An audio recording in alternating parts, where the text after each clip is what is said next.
Hello friends, ഇന്ന് അടിപൊളിയായിട്ടാണ് നമ്മൾ refreshing juice ആയിട്ട് ഉണ്ടാക്കുന്നത്. നമ്മൾ പൈനാപ്പിളും തണ്ണിമത്തനും വെച്ചിട്ട് ഈസി ആയിട്ട് ഉണ്ടാക്കാൻ പറ്റിയ ഒരു അടിപൊളി ജ്യൂസ് ആട്ടോ. അത് ഉണ്ടാക്കാൻ വളരെ സിമ്പിളായിട്ട് ഉണ്ടാക്കാൻ പറ്റും. എല്ലാവരുടെ വീട്ടിൽ ചൂടത്തുണ്ടാവുമല്ലോ, തണ്ണിമത്തനും പൈനാപ്പിളൊക്കെ വെച്ചിട്ട് ഉണ്ടാക്കാൻ പറ്റിയ ജ്യൂസാണ് കേട്ടോ. ഇനി ഇതുപോലെ ഈസി ആയിട്ടുള്ള റെസിപ്പികൾക്ക് എന്നെ ഒന്ന് സബ്സ്ക്രൈബ് ചെയ്യുന്ന കൂട്ടുകാരെ. അതിനായിട്ട് നമ്മളൊരു പൈനാപ്പിൾ എടുത്ത് തൊലി കളഞ്ഞ് എടുക്കുന്നുണ്ട് കേട്ടോ, വട്ടത്തിൽ അരിഞ്ഞെടുക്കുന്നുണ്ട് കേട്ടോ.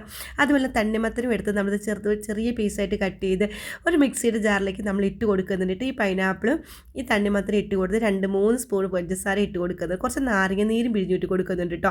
പിന്നെ നമ്മൾ തണുത്ത വെള്ളവും ഒരു നുള്ളു ഉപ്പ് മാത്രം ഇട്ടാൽ മതി കേട്ടോ. അത് നമ്മൾ അടിച്ചെടുക്കുന്നുണ്ട്. ഇതുപോലെ നന്നായിട്ട് അടിച്ചെടുക്കുന്നത് കേട്ടോ.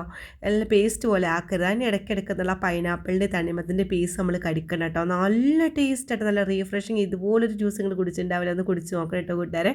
അടിപൊളി ജ്യൂസാണ് കേട്ടോ. ഈ വീഡിയോ ഇഷ്ടപ്പെട്ട ലൈക്ക്, ഷെയർ, സബ്സ്ക്രൈബ് ചെയ്യാൻ മറക്കല്ലേ കൂട്ടുകാരെ.